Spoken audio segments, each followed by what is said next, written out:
नमस्कार साथियों, biography channel पर फिर से आप लोगों को और एक नए वीडियो में स्वागत है। आशा है कि आप लोग अपने जीवन में खुश होंगे, मस्त होंगे और मजे में भी होंगे। हमने आज फिर और एक नए किस्से से आप लोगों को परिचित करवाने वाले हैं। आज के किस्से बहुत ही यूनिक टाइप होने वाला है। क्या है किस्से, क्या है कहानी, वीडियो में आगे आपको मालूम चल जाएगी। आपसे गुजारिश है अगले 8 मिनट तक हमें ना चाहते हुए भी बर्दाश्त करते हुए इस वीडियो से जुड़ी हुई कहानियों को आप जरूर एंजॉय करेंगे। तो चलिए शुरू करते हैं। भारत की वो खास तवायफ है जिनका नाम आज भी बड़ी इज्जत से लिया जाता है, फेमस कंटेनर्स ऑफ इंडिया। हम आपको भारत की उन चुनिंदा तवायफों से परिचित करवाना चाहते हैं जिनका नाम इतिहास बड़े ही आदर के साथ लेता है। तहजीब की तो उन्हें पाठशाला समझा जाता था और बड़े बड़े नवाबों, सरदारों के साहबजादों को तहजीब के गुर सीखने के लिए उनके पास भेजा जाता था। यही उस जमाने की बात है जब औरतों का पढ़ना लिखना तो दूर, घर से बाहर निकलना भी दुर्लभ होता था।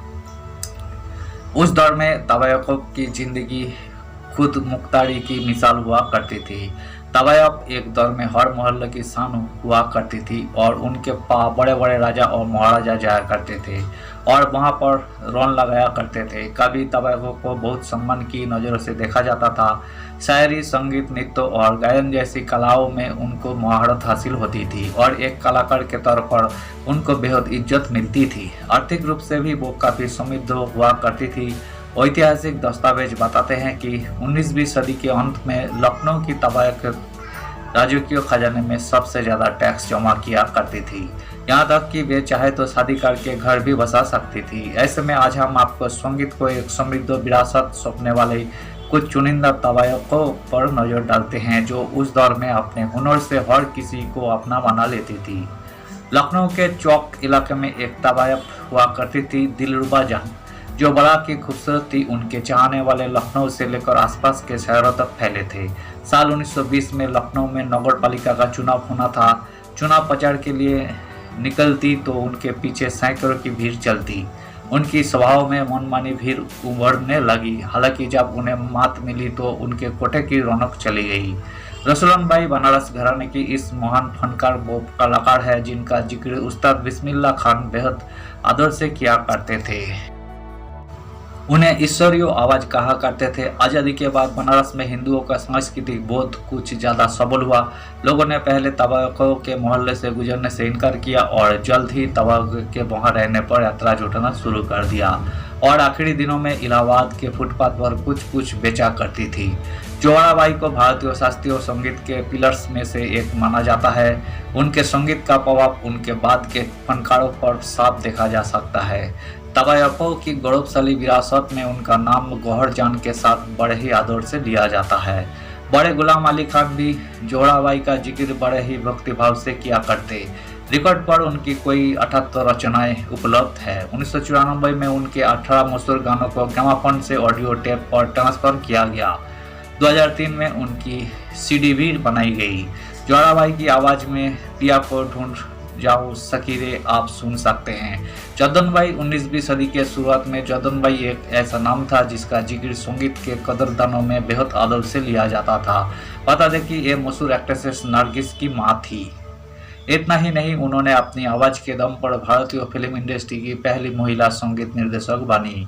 1935 में प्रदर्शित फिल्म तलाश-ए-हक में उन्होंने संगीत भी दिया। इस फिल्मों में कोठे पर फिल्माए गए कुछ गीतों में उन्होंने अभिनय भी किया। बेगम हजरत महल, इन्हें अवध की बेगम भी कहा जाता था।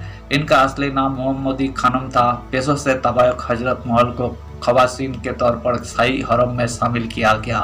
आगे चल के अवध के नवाब वाजिद अली खान शाह से उनकी शादी कर ली। उसी के बाद उन्हें हजरत महल नाम दिया गया। 1857 की क्रांति में अंग्रेजों को नाक में दम करने वालों की लिस्ट में बेगम का नाम प्रमुखता से था। पटना में एक तवायफ तन्नोबाई सजावट वाली एक इमारत में रहती थी। उनकी आवाज़ का एक जादू एक वैष्णव मंदिर के पुजारी पर ऐसा चला कि और जुबान पर उनके किस्से सालों साल बने रहे। दरअसल दोनों को एक दूसरे से इश्क था, लेकिन उनका इंतकाल हो गया और तन्नोबाई आजीवन अकेले बनारस और कलकत्ते की मशहूर तवायफ गौहर जान ने रिकॉर्डिंग इंडस्ट्री में अपनी आवाज़ से हर किसी को अपना बना लिया था। गौहर जान 19वीं शताब्दी के शुरुआत की सबसे महंगी गायिका थी। जो महफिलें सजाती थी। उनके बारे में मशहूर था कि सोने की 101 गिन्नी लेने के बाद ही वही किसी महफिल में गाने के लिए हामी भरती थी।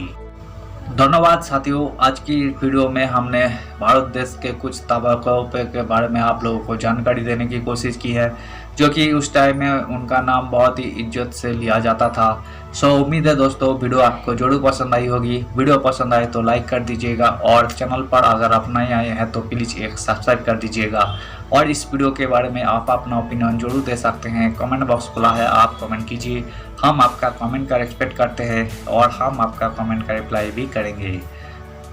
आज के लिए इतना ही, मिलते हैं नेक्स्ट कहानियों पे ऐसे ही किसी दूसरे किस्से और कहानियों के साथ में, सिर्फ आपके मनोरंजन के लिए। धन्यवाद।